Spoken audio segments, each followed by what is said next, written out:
नमस्कार दोस्तों, आशा करता हूँ आप सब बहुत अच्छे होंगे। देखिए, आज हम डिस्कस करेंगे 5 जनवरी का द हिंदू न्यूज़पेपर और पीआईबी का इंपॉर्टेंट करंट अफेयर्स। हमारा एक महीने का करंट अफेयर सिर्फ 7 पेज का पीडीएफ होता है और हमारा करंट अफेयर सभी एग्जाम के लिए काम का रहता है। फ्री में पीडीएफ टेलीग्राम चैनल पे अवेलेबल होता है।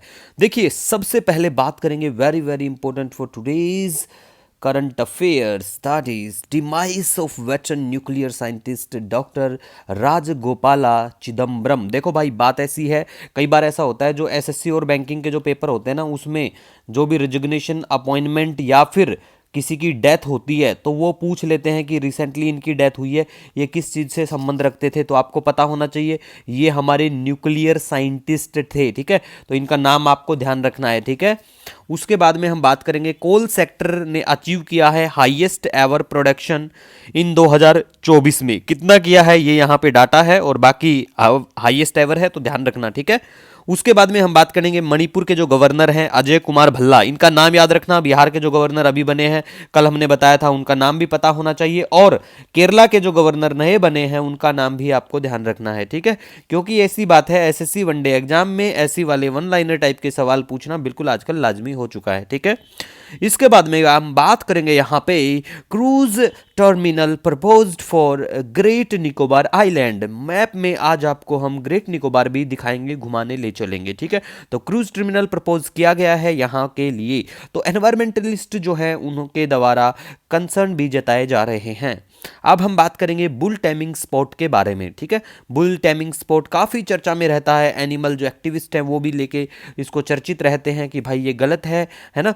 तो जल्लीकट्टू जो है इसका नाम है और ये जल्लीकट्टू तमिलनाडु और इसके जो एडजॉइनिंग आसपास के एरिया है वहाँ पे इसको परफॉर्म किया जाता है। पोक्रोस के बारे में बात करें तो यूक्रेन का शहर है ये, यूक्रेन का, और यहाँ पे कब्जा करते हुए सप्लाई चेन को बाधित करते हुए रशिया बिल्कुल अटैक करते हुए नजर आएगा।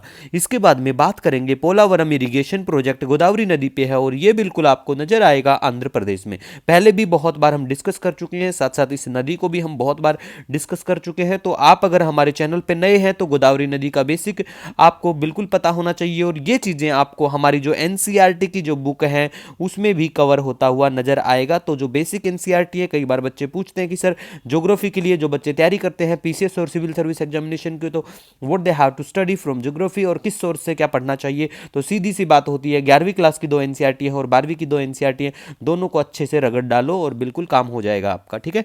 इसके बाद में बात करेंगे काउपी सीड्स के बारे में। देखो, ये बीज इस वीडियो के एंड में हम आपको दिखा देंगे। ये बीज उग गए हैं, स्प्रॉट हुआ है, कहाँ पे हुआ है, स्पेस में कर दिया। इसरो ने एक फोटो इसकी भेजी थी अभी रिसेंटली, बहुत अच्छी बात है। इसको हिंदी में लोबिया कहते हैं काउपी को, और तमिल भाषा में इसको थाटा पायारू कहा जाता है। इसके बाद में गाइज हम बात करेंगे यहाँ पे नाविका सागर परिक्रमा सेकंड के बारे में। नवल वैशल हमारी तारिणी के द्वारा इस यात्रा को अंजाम दिया जाएगा और इस यात्रा को, इस परिक्रमा को करने के लिए हमारी 2 जो वुमेन ऑफिसर हैं, जिसमें एक का नाम है डिलना के और दूसरा है रूपा ए, दोनों महिला ऑफिसर हमारी जो है बहादुर, इन दोनों के नाम आपको पता होना चाहिए। आने वाले एग्जामिनेशन में पूरी पूरी संभावना पूछते हैं ऐसी चीज।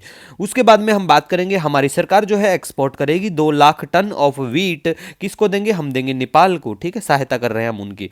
उसके बाद में स्विच मोबिलिटी लिमिटेड के जो सीईओ हैं उनका नाम है महेश बाबू।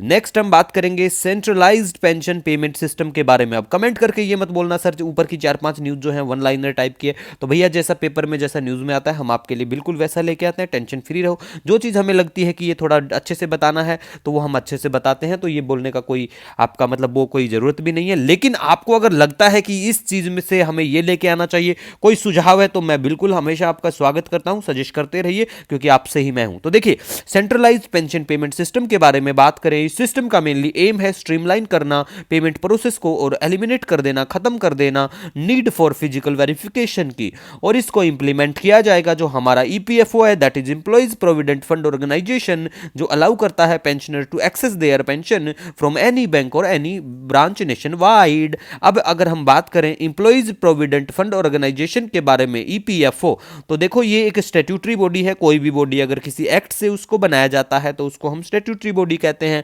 तो ये 1952 का जो इसका एक्ट है उसके तहत ये बिल्कुल आता है और ये ministry of labour and employment के अंतर्गत बिल्कुल आता है गाइस, तो पता होना चाहिए। नेक्स्ट अब हम मैप में आपको आज अंडमान निकोबार घुमा देते हैं। देखो, ये आपको प्यारा भारत नजर आएगा और प्यारे भारत से थोड़ा इधर की तरफ चलेंगे, बे ऑफ बंगाल से होते हुए डॉटेड लाइन में यहाँ पे ये आपको अंडमान सी नजर आएगा। ठीक है, तो ये आपको पता होना चाहिए, कई बार ऐसा होता है अंडमान से हमारी डिस्टेंस भी पूछ लेंगे कि गल्फ ऑफ थाईलैंड या फिर श्रीलंका पास में कौन सा पड़ता है अंडमान से। तो ये आपको बिल्कुल ध्यान रखना है कि पास में कौन सा पड़ता है ना, ऐसी चीजें भी कई बार एग्जाम में देखने को मिली है। अब आपको कॉपी सीट्स दिखा देते हैं, ये यहाँ पे जो दिखाई दे रहे हैं ये बिल्कुल कॉपी सी हैं। ठीक है, तो ये आपको पता होना चाहिए गाइस। कोई भी सजेशन कोई सुझाव हो हमेशा आपका स्वागत है, बिल्कुल आप हमें बता सकते हैं। आप हमसे भी जुड़ सकते हैं इंस्टाग्राम टेलीग्राम, या फिर हमें मेल भी कर सकते हैं। हमारा mail address, insta account, Telegram सब आपको डिस्क्रिप्शन में अवेलेबल है। मिलेंगे नए दिन के साथ, wish you all the best.